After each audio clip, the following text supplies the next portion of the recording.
Friends, আপনারা কেমন আছেন? আশা করি ভালোই আছেন। আমরা জীবন কাহিনী চ্যানেলের পক্ষ থেকে চলে আসলাম পরবর্তী একটি পর্ব নিয়ে।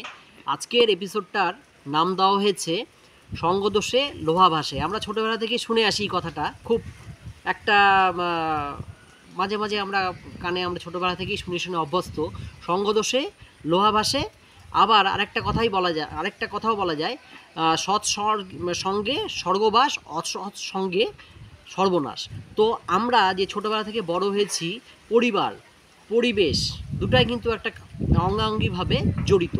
যেরকম একটা বাচ্চা ছোটোবেলা থেকে বাড়ির পরিবেশটা তো দেখছেই, তার সঙ্গে পাড়ার পরিবেশ, হ্যাঁ সেটা তো থাকছেই, যে বাড়ির আশেপাশে যে বাড়ি ঘর, যে একটা গ্রাম হয়, তার পাশাপাশি আর একটা ইম্পর্টেন্ট ব্যাপার, সেটা হচ্ছে বন্ধু।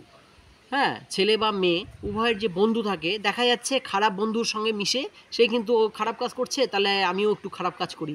এবার দেখা গেলো বন্ধুগুলো ভালো, তাহলে ও ভালো কাজ করছে, তাহলে ভালো রেজাল্ট করছে, তাহলে আমাকে ভালো রেজাল্ট করতে হবে। এরকম একটা শেখা কিন্তু অবশ্যই যায় বন্ধুদের মাধ্যমে। সবই ইম্পর্টেন্ট আমাদের এই সামাজিক জীব, যেহেতু আমরা সমাজবদ্ধ জীব, সব কিছুই আমাদের কিন্তু প্রভাব ফেলে। বিশেষ করে বাচ্চাদের তো প্রভাব বেশি পড়বে, ওরা তো বুঝতে পারে না যে কোনটা ভালো কোনটা খারাপ, যেটা দেখবে সে ছোটোবেলা থেকে সেটাই শিখবে। আমাদের ওই জন্যই উচিত গার্জিয়ানদের, যে বাচ্চাটা কার সাথে মিশছে, হ্যাঁ কোন বন্ধুর সাথে মিশছে, ভালো না খারাপ, আদৌ তাকে একটু যাচাই করা উচিত। দরকার হলে তাকে বাড়িতে এনে একটু দেখা উচিত, অনেক সময় দেখলে তো মানুষকে বোঝা যায়।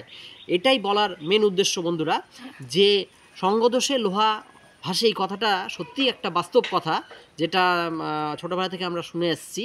কথাটা কিন্তু 100% সত্যি। ঠিক আছে বন্ধুরা, আমাদের এই চ্যানেলটি জীবন কাহিনী, জীবন নিয়ে আমরা বার্তা দিয়ে থাকি বরাবরই। তো আপনারা অবশ্যই আমাদের পাশে থাকবেন, অনেক অনেক ভালোবাসবেন, আপনাদের ভালোবাসার খুব প্রয়োজন আমাদের। চ্যানেলটি অবশ্যই লাইক, সাবস্ক্রাইব, শেয়ার করবেন। নমস্কার বন্ধুরা, সবাই ভালো থাকবেন।